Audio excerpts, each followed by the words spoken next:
Jujur, saya sedih dan marah sekali melihat ribuan rakyat Sudan kehilangan nyawa sia-sia hanya karena ambisi pribadi dua manusia pemakan bangkai yang sedang berebut kekuasaan di sana. Mereka bukan pahlawan, bukan penyelamat. Mereka adalah dua pengkhianat yang dulu bersama-sama mengkudeta Omar al-Bashir dan kini saling tikam demi kursi. Dan seperti biasa, rakyatlah yang harus membayar mahal permainan kotor para penguasa. Tapi siapakah sebenarnya dua manusia ini? Bagaimana mereka bisa menyeret Sudan dari harapan menjadi kehancuran? Kita bahas di sini di Lintasan Pemikiran.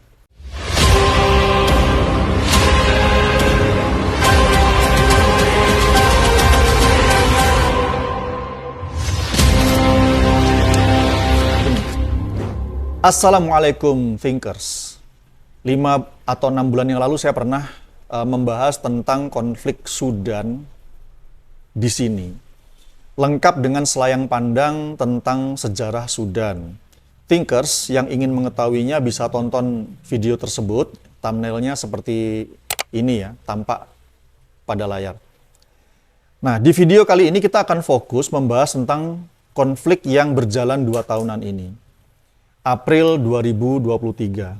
Itulah awal mula pecah perang antara SAF dan RSF. SAF itu adalah Sudan Armed Forces, dipimpin oleh Abdel Fattah al-Burhan. Kemudian RSF, yaitu Rapid Support Forces, dipimpin oleh Muhammad Hamdan Dagalo. Panggilannya adalah Hemeti. Nah, SAF adalah militer resmi Sudan, sementara RSF adalah paramiliter, yaitu milisi sipil yang dipersenjatai. Pertanyaannya, apa pemicu perangnya?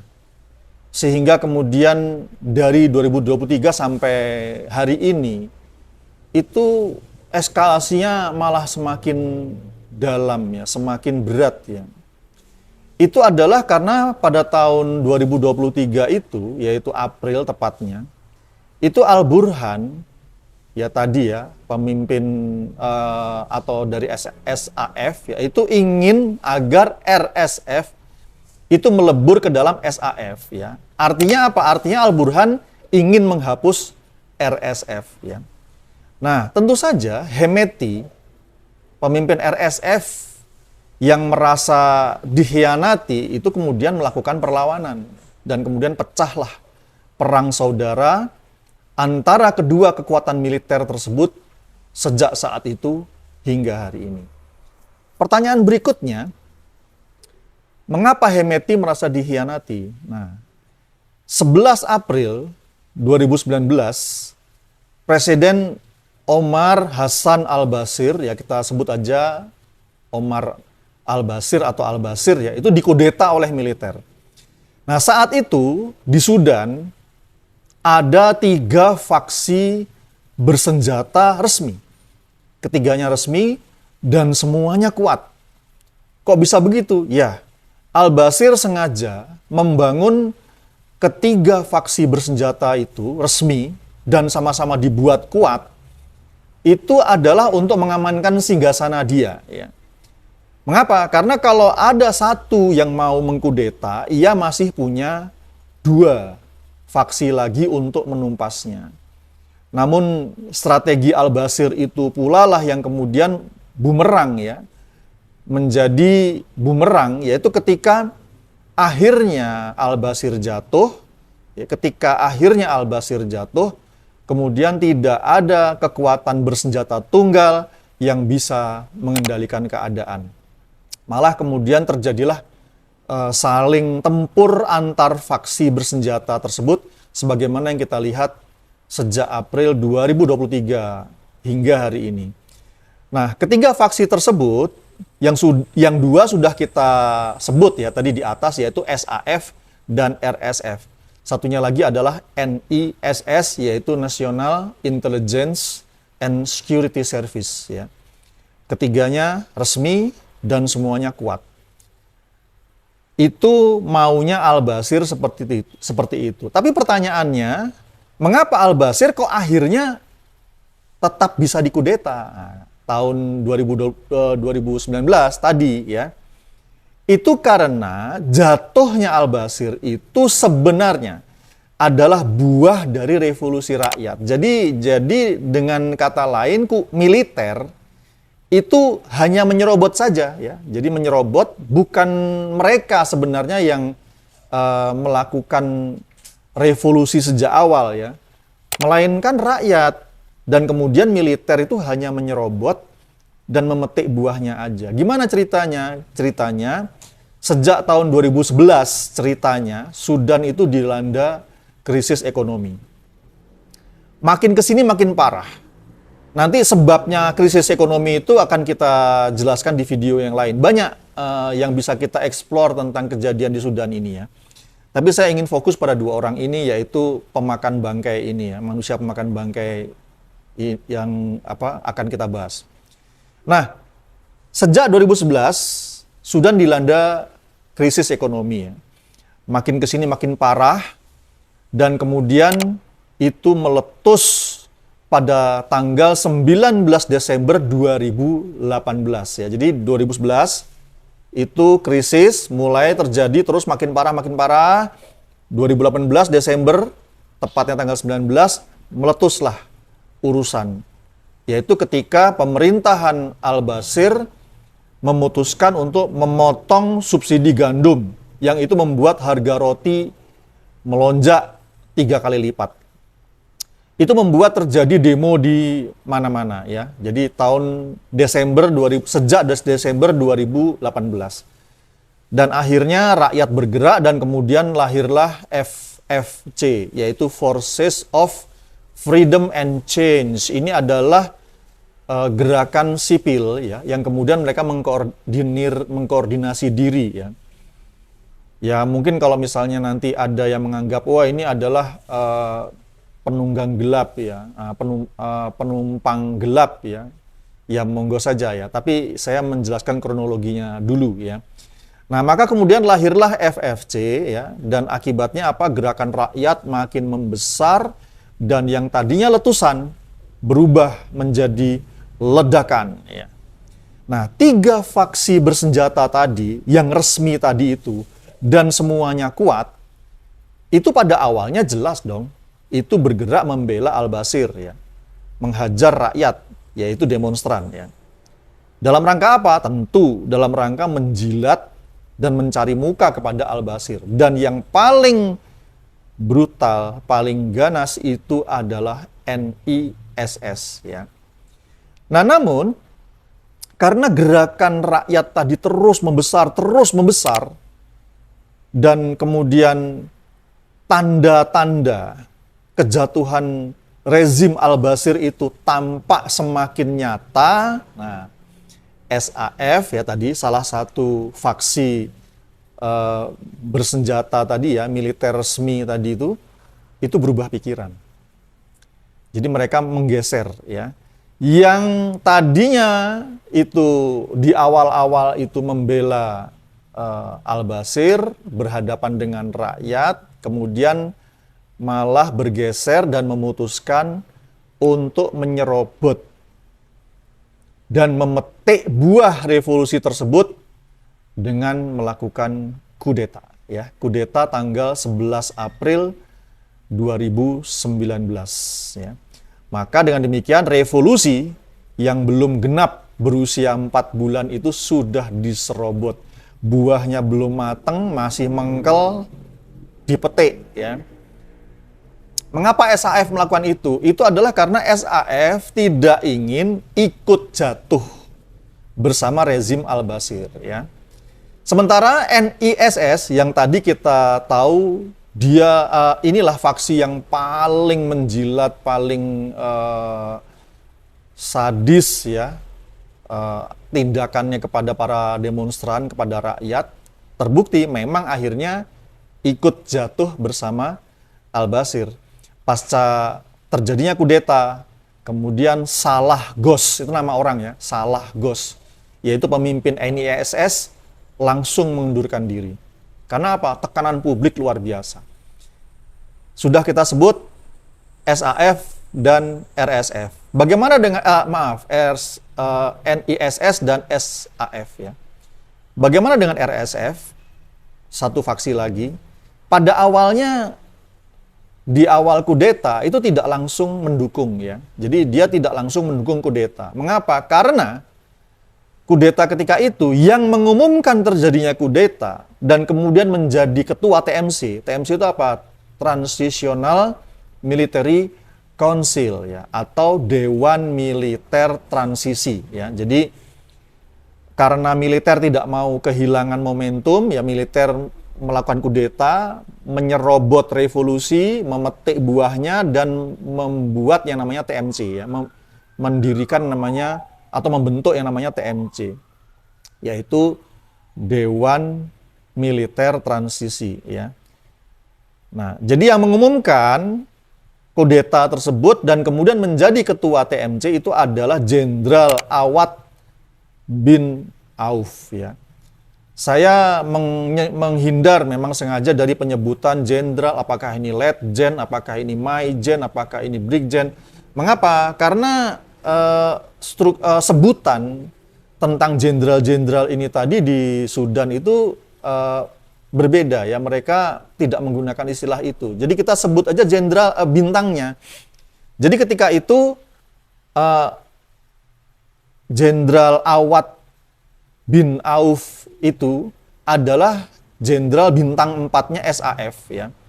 Maka dialah yang kemudian mengumumkan kudeta dan kemudian menjadi ketua TMC. Nah, namun oleh FFC, ingat ya tadi FFC itu adalah ini ya gerakan sipil ya, Forces of Freedom and Change ya. Maka orang ini ditolak, si Jenderal Awad itu ditolak. Mengapa? Karena menurut mereka, ini bahasa mereka ya, ini ada tulisannya bahkan, kalau kita cari ya di Google ya, foto-foto tentang revolusi yang terjadi, Jenderal Awad ini dianggap sebagai Al-Bashir 2.0, jadi sama saja gitu ya, sehingga akhirnya ditolak, demo berlanjut, sehingga akhirnya apa? Sehingga akhirnya hanya 1 hari kemudian,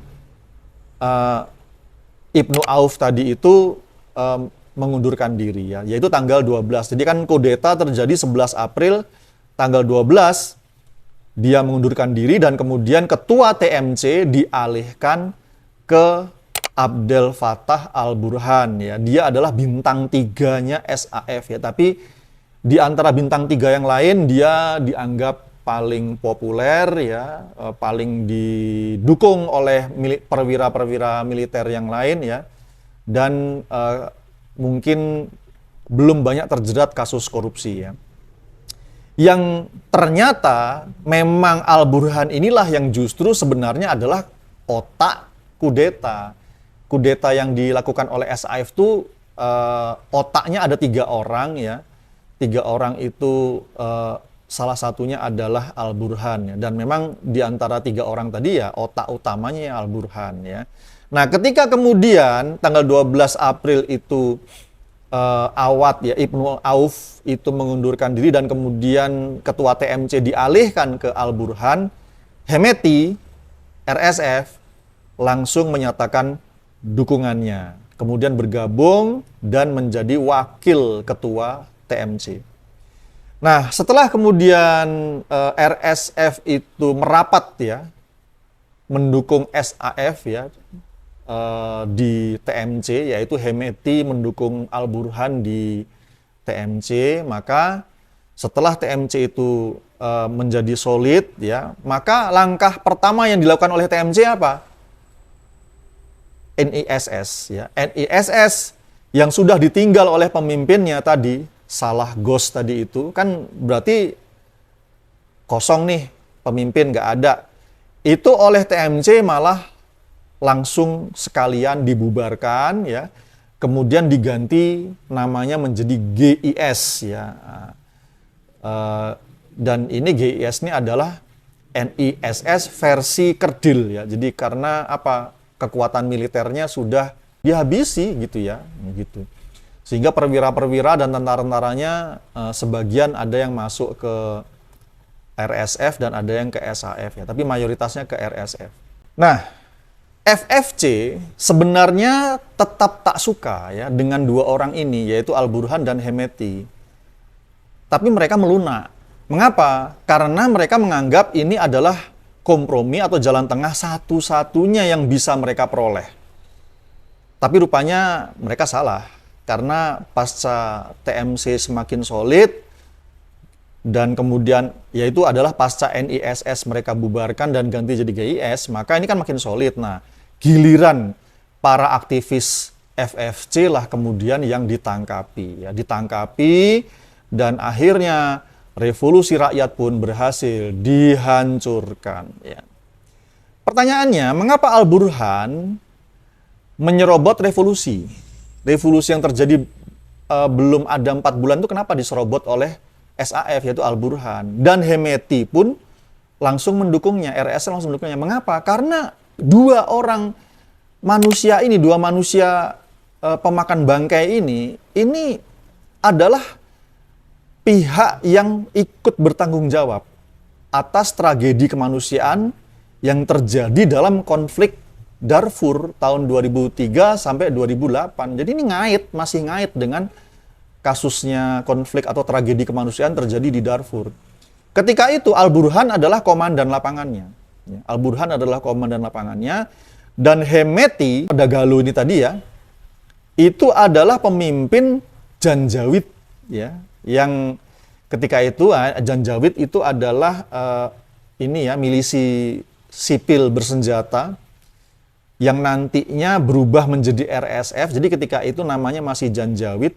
Itu bahu-membahu Janjawid dengan SAF dan dengan NISS di bawah komando Al-Burhan melakukan pembasmian di Darfur.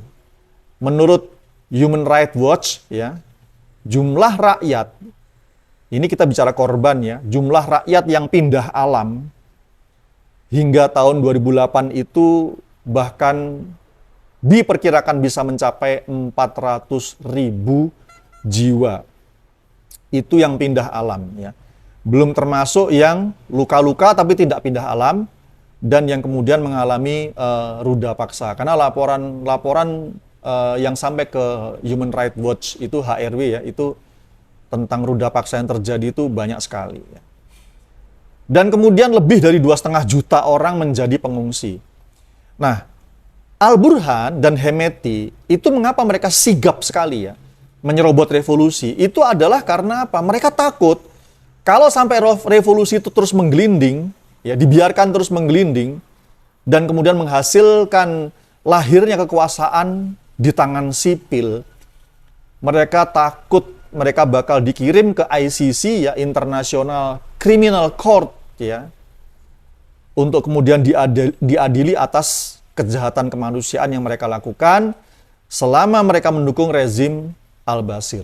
Dan tentu saja terutama atas apa yang terjadi di Darfur ya, tragedi kemanusiaan yang terjadi di Darfur. Nah, inilah dua manusia pemakan bangkai dan penghisap darah rakyat Sudan yang sejak April 2023 yang sebelumnya mereka bekerja sama, malah sejak April 2023 malah saling berperang ya. Dan rakyatlah yang menjadi korbannya. Terutama RSF. Mengapa? Karena cara kerja RSF itu adalah dengan cara mereka itu membantai ya, rakyat yang tak mau ikut angkat senjata di sisi mereka. Atau yang mereka anggap sebelumnya pernah berdiri di sisi SAF.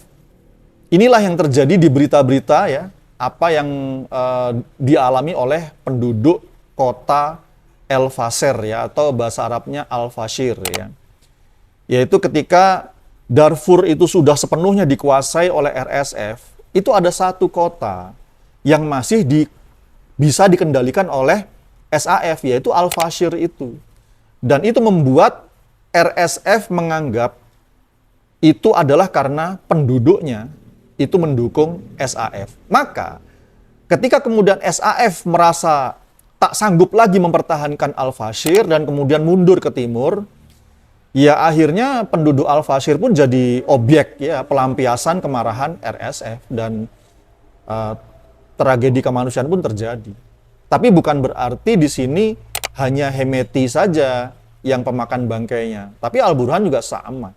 Cuma memang bedanya Al-Burhan itu karena dia itu berpendidikan tinggi, jadi dia tuh pintar ya untuk kemudian membuat kesan ya bahwa